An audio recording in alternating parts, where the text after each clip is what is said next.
Salve, salve, rapaziada! Marquezine, vindo aqui, falando de uma forma mais direta aqui, sem edição, pra gente falar um pouquinho do Vasco, do que foi a semana. Acho que assim como o nosso Rio de Janeiro, para quem é carioca e mora aqui, foi uma semana cinzenta, ainda sendo uma semana cinzenta. E se por aqui a previsão, rapaziada, é de abrir o tempo só no início da semana, que o Vasco abra o tempo amanhã, né, contra o Juventude. Então foi uma semana realmente muito ruim, tomou uma porradinha do São Paulo no domingo, outra porrada essa, nem vimos a placa do caminhão que passou por cima da gente, mas o fato é que a gente não esperava perder esses 6 pontos, 3 deles eu acho que a gente contava demais, então agora a gente tem que correr atrás nesses próximos jogos, né? O Vasco pega o Juventude amanhã, então acho que são 3 pontos sim, provavelmente que a gente ganhe, mas depois o Vasco sai para jogar 2 fora. A gente pega o Grêmio e depois pega o Bahia.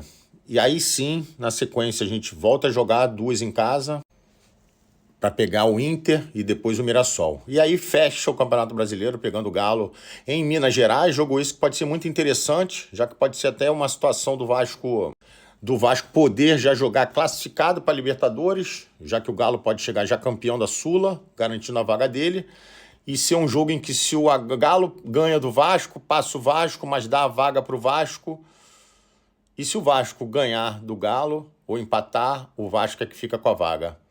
Mas o fato é que até lá a gente tem que fazer boas pontuações. O Vasco tem 42 pontos, então historicamente o 7º lugar faz 56, nas últimas edições foi isso, então, ou seja, o Vasco precisa fazer mais 14 pontos e fazer, 14 pontos em 18, já que faltam 6 jogos para o Vasco, acho muito desafiador. Enfim, precisamos correr atrás do prejuízo. Isso significa que o Vasco precisa muito fazer os 3 pontos amanhã, precisa muito fazer, no mínimo, 3 pontos contra ou Grêmio ou Bahia, para que o Vasco possa começar suas 2 partidas em casa com 6 pontos. Com esses 42, 48 pontos, o Vasco tendo Inter e Mirassol em São Januário. Então eu acho possível, cara. Acho possível, porque se a gente faz esses 6 pontos, aí a gente vai para 54, faltando o jogo contra o Atlético Mineiro na última rodada lá. Então acho possível a gente bater esses 56 pontos que eu falei aqui, suficiente para o 7º lugar nas últimas edições.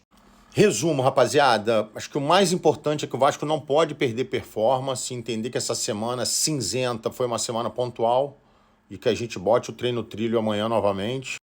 Aproveitar o Caldeirão lotado, ganhar do Juventude com todo respeito, mas o Juventude está lá na zona de rebaixamento e o Vasco, como um time em ascensão, precisa ganhar os 3 pontos, principalmente por jogar dentro de casa.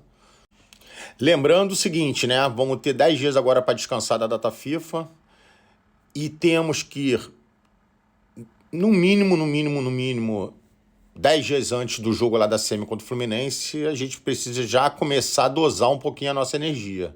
Ou não sei. Acho que é um debate importante da gente ter. Beleza? Vamos aguardar, rapaziada. Amanhã, tô fazendo live de lá do Caldeirão. Então, os vascaínos têm que tirar essa negatividade um pouquinho de lado. Vi muita gente reclamando pra caralho que o Vasco não pode, que o Vasco já de novo, tá ladeira abaixo. Vamos entender como pontual, rapaziada. A gente tem que olhar pra frente e entender que a gente tem ainda muita coisa boa pra curtir esse ano. Beleza? Vamos falando, rapaziada. No mais, um beijo pra todo mundo. Bom final de semana. E, amanhã, 2 da tarde, live direto do Caldeirão. Beijo no coração. Valeu, tamo junto.